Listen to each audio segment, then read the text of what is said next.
Dear student, आज की इस वीडियो में क्लास 10th के जियोग्राफी के ऑब्जेक्टिव क्वेश्चन के बारे में जानेंगे। इस वीडियो में जो चैप्टर का नाम है भारत में संसाधन का उपयोग। तो चलिए स्टार्ट करते हैं।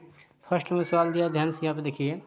कोयला किस प्रकार का संसाधन है? फर्स्ट में सवाल बोला जा रहा है बाबू कि कोयला किस प्रकार का संसाधन है। तो कोयला एक अनवीकरणीय संसाधन है, इसलिए फर्स्ट का करेक्ट क्वेश्चन क्या हो जाएगा? ए हो जाएगा। फर्स्ट का करेक्ट क्वेश्चन ए हो जाएगा।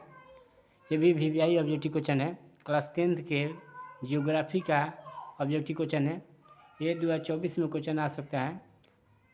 आपदा प्रबंधन से निश्चित है 2 या 3 नंबर के क्वेश्चन सवाल आप लोगों को बोर्ड में निश्चित आ सकता है। कोयला किस प्रकार का संसाधन है बाबू? तो अनवीकरणीय संसाधन है।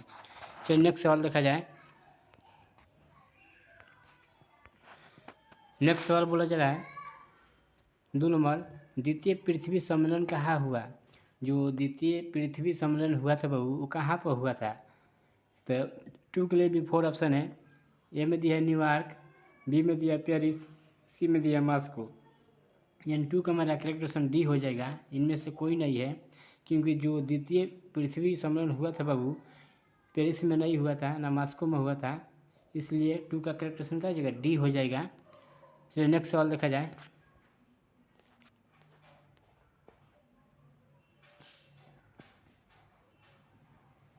नेक्स्ट सवाल बोला जा रहा है सौर ऊर्जा निम्नलिखित में कौन सा संसाधन है? जो सौर ऊर्जा है वो निम्नलिखित में कौन सा संसाधन है? यानी 3 का मेरा करेक्ट ऑप्शन हो जाएगा बी, पुनः पूर्ति योग्य हो जाएगा। 4 नंबर सवाल बोला जा रहा है निम्नलिखित में से किसका कथन है जो संसाधन को होते ही नहीं बनते? तो 4 का मेरा करेक्ट ऑप्शन हो जाएगा ये जिमरमैन। जिमरमैन है जो बाबू संसाधन होते हुए भी नहीं बन पाते हैं, इसलिए 4 का करेक्ट ऑप्शन क्या हो जाएगा? ये हो जाएगा। 5 में सवाल देखा जाए। 5 में सवाल बोला जा रहा है निम्नलिखित में प्राकृतिक संपदाओं में किसका भंडार सीमित है बाबू? तो 5 का करेक्ट ऑप्शन हो जाएगा ये कोयला, क्योंकि कोयला एक ऐसा प्राकृतिक संसाधन है बाबू जो संपदाओं में भंडारों के द्वारा एक सीमित है, इसलिए 5 का करेक्ट ऑप्शन क्या हो जाएगा? ये हो जाएगा। चलिए नेक्स्ट सवाल देखा जाए। डाकू की अर्थव्यवस्था का संबंध है। ये भी क्वेश्चन 2016 में क्वेश्चन आ चुका है, 2020-21 में भी आया था क्वेश्चन। ये 2024 में आ सकता है। 6 नंबर सवाल, डाकू की अर्थव्यवस्था का संबंध है। तो 6 का मेरा करेक्ट ऑप्शन हो जाएगा बी। 6 का क्या हो जाएगा? बी हो जाएगा, संसाधन के नियोजित दोहन से, इसलिए 6 का करेक्ट ऑप्शन बी सही हो जाएगा। चलो 7 नंबर सवाल देखा जाए। समुद्री क्षेत्र में राजनीतिक सीमा के कितनी किलोमीटर क्षेत्र तक राष्ट्रीय संपदा निहित है? तो 7 का करेक्ट ऑप्शन हो जाएगा मेरा सी, 12.2 किलोमीटर। यानी 12 का मेरा करेक्ट ऑप्शन हो जाएगा बाबू डी हो जाएगा। इसमें थोड़ा मिस्टेक हो गया है, क्योंकि 7 का 19.2 किलोमीटर होना चाहिए, इसलिए इसमें क्या हो जाएगा? 7 का करेक्ट ऑप्शन डी हो जाएगा। चलिए नेक्स्ट सवाल देखा जाए। तट रेखा में कितने किमी क्षेत्र सीमा अपवर्जक आर्थिक क्षेत्र कहलाते हैं बाबू? तो 8 का मेरा करेक्ट ऑप्शन हो जाएगा बी, 200 किलोमीटर। तट रेखा जो किलोमीटर के अपवर्जक आर्थिक जो क्षेत्र होता है बाबू, वो 200 किलोमीटर के लगभग के करीब में होता है, इसलिए 8 का करेक्ट ऑप्शन बी सही हो जाएगा। 9 नंबर सवाल बोल रहा है निम्नलिखित में कौन प्राकृतिक संसाधन नहीं है? इनमें पकड़ना है कौन सा प्राकृतिक जो संसाधन के रूप में नहीं आता है। तो 9 का करेक्ट ऑप्शन हो जाएगा मेरा सी, नगर। नगर है जो प्राकृतिक संसाधन के रूप में नहीं होता है, इसलिए 9 का करेक्ट ऑप्शन सी। 10 नंबर सवाल बोला जा रहा है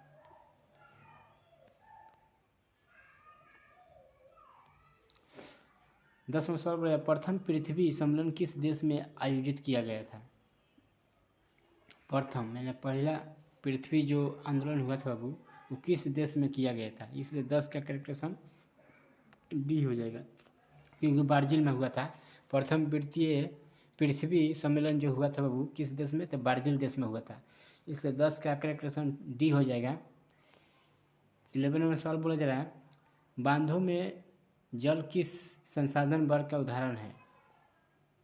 तो 11 का मेरा करेक्ट ऑप्शन हो जाएगा बी, संचित। बांधों में जल किस संसाधन वर्ग का उदाहरण है तो संचित के द्वारा होता है, इसे 11 का करेक्ट ऑप्शन बी हो जाएगा। 12 नंबर सवाल बोला जा रहा है, स्वामित्व के आधार पर संसाधन कितने प्रकार के होते हैं? ये भी इम्पोर्टेंट क्वेश्चन है, याद रखिएगा। ये 2024 में तो पूरा फिक्स किया जा सकता है। इसलिए 12 का करेक्ट ऑप्शन क्या आ जाएगा? डी, क्योंकि संसाधन स्वामी के आधार पर वो 4 प्रकार के होते हैं। संसाधन नियोजन कितने स्तर होते हैं? संसाधन के नियोजन के कितने स्तर होते हैं? यानी 13 का करेक्ट ऑप्शन मेरा सी हो जाएगा, 3। इसका 3 स्तर होते हैं। 14 नंबर सवाल बोला जाए, पंजाब किस प्रकार के संसाधन के मामले में गरीब है? पंजाब जो है बाबू किस संसाधन के मामले में गरीब है? तो 14 का करेक्ट ऑप्शन हो जाएगा ये, कृषि, क्योंकि पंजाब में बाबू कृषि का संसाधन के मामले में बहुत जैसे गरीब की स्थिति है, इसलिए 14 का 14 का करेक्ट ऑप्शन बी हो जाएगा। 14 का बी नहीं होगा, खनिज हो जाएगा। 14 का करेक्ट ऑप्शन क्या हो जाएगा? ये सही हो जाएगा। 14 का करेक्ट ऑप्शन ये हो जाएगा, क्योंकि पंजाब में किस प्रकार के संसाधन का के मामले में गरीब है तो खनिज के नहीं, कृषि नहीं, कृषि तो गलत हो जाएगा ये, इसलिए 14 का करेक्ट ऑप्शन ये हो जाएगा। 14 का करेक्ट ऑप्शन क्या हो जाएगा? ये याद रखिएगा, हमसे मिस्टेक हो गया यहाँ पर बोलने में। 15 नंबर सवाल बोला जा रहा है, जैव और अजैव संसाधन वर्गीकरण का आधार क्या है? तो 15 का करेक्ट ऑप्शन हो जाएगा मेरा डी, उत्पत्ति कहलाता है। 16 नंबर सवाल बोला जा रहा है, तृतीय पृथ्वी सम्मेलन कहाँ हुआ था? जो तृतीय मैंने तीसरा जो पृथ्वी सम्मेलन हुआ था बाबू वो कहाँ हुआ था? प्रथम तो हुआ था ब्राज़ील में, तृतीय पूछा रहा है तीसरा, तो 16 का करेक्ट ऑप्शन हो जाएगा सी, ये भी ब्राज़ील में हुआ था। 16 का करेक्ट ऑप्शन ब्राज़ील हो जाएगा, क्योंकि तृतीय पृथ्वी सम्मेलन जो हुआ था वो ब्राज़ील के द्वारा ये भी हुआ था, इसलिए 16 का करेक्ट ऑप्शन सी हो जाएगा।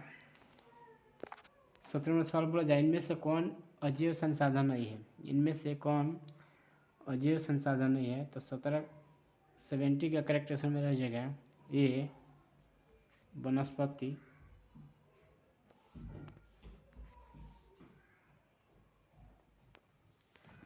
18 में सवाल बोला जाए, बुंडलैंड किस देश की प्रधानमंत्री रह चुकी है? ये भी इम्पोर्टेंट क्वेश्चन है। 18 का करेक्ट ऑप्शन मेरा हो जाएगा सी, नॉर्वे के। 19 में सवाल बोला जा रहा है, इनमें से कौन विकास के स्तर के आधार पर संसाधन वर्ग नहीं है? तो 19 का करेक्ट ऑप्शन क्या हो जाएगा? डी हो जाएगा, ज्ञात जो है वो विकास के स्तर के द्वारा नहीं माना गया है, क्योंकि संसाधन के द्वारा भी नहीं माना गया है, इसलिए 19 का करेक्ट ऑप्शन डी हो जाएगा। 20 में सवाल बोला जाए, इनमें कौन निजी संसाधन में शामिल नहीं है? निजी संसाधन में शामिल नहीं है, तो 20 का करेक्ट ऑप्शन सी हो जाएगा। मंदिर एक है बाबू, मंदिर जो निजी संसाधन में ये नहीं माना जाता है। 21 में सवाल बोला जा रहा है, दी पॉपुलेशन बम नामक पुस्तक किस वर्ष प्रकाशित हुई थी? तो 21 का करेक्ट ऑप्शन क्या हो जाएगा? 21 का करेक्ट ऑप्शन डी हो जाएगा। 1968 में 1968 में दी पॉपुलेशन जो बम नामक पुस्तक प्राप्त हुआ था बाबू, प्रकाशित ये 1968 के द्वारा की गई थी, इसलिए 21 का करेक्ट ऑप्शन डी हो जाएगा। 22 में सवाल बोला जा रहा है, संसार का सबसे कीमती संसाधन कौन है? संसार के जो सबसे कीमती संसाधन है वो कौन सा है? यानी 22 का करेक्ट ऑप्शन मेरा हो जाएगा बी, खनिज एक संसार का सबसे कीमती संसाधन का संशय कीमती संसाधन माना गया है, इसलिए 22 का करेक्ट ऑप्शन बी हो जाएगा। हाँ, बी सही है। 23 में सवाल बोला जा रहा है 1952 के पृथ्वी सम्मेलन में लगभग कितने देशों के राष्ट्रध्वज शामिल हुए थे? तो 23 का करेक्ट ऑप्शन हो जाएगा सी 108। 108 जो राष्ट्रध्वज के रूप में शामिल किए गए थे, इसलिए 23 का सी हो जाएगा। 24 में सवाल बोला जाए बुंदेलैंड किस कमीशन ने किस वर्ष सतत पोषणीय के विकास के संबंधी में रिपोर्ट की पेश की थी? तो 24 का करेक्ट ऑप्शन मेरा हो जाएगा बी। 24 का बी हो जाएगा 1987 में। 25 में सवाल बोला जा रहा है क्लब ऑफ रोम ने किस वर्ष संसाधनों के विवेकपूर्ण उपयोग का प्रस्ताव रखा बाबू? तो 25 का मेरा करेक्ट ऑप्शन हो जाएगा 25 का सी हो जाएगा 1968 में। ये भी 1968 में हुआ था। क्लब ऑफ जो रोम संसाधनों के एक रूप में प्रस्ताव रखा गया था बाबू, तो 1968 के द्वारा भी रखा गया था, इसलिए 25 का करेक्ट ऑप्शन सी हो जाएगा। 26 में सवाल बोला जाए मछलियों के अस्तित्व को खतरे में कौन डाल सकता है? तो 26 नंबर करेक्ट ऑप्शन में रह जाएगा डी दूषित जल। जो दूषित जल होता है यानी गंदे टाइप के जो एक जल होता है, उसी से मछलियों को खतरे में डाल सकता है।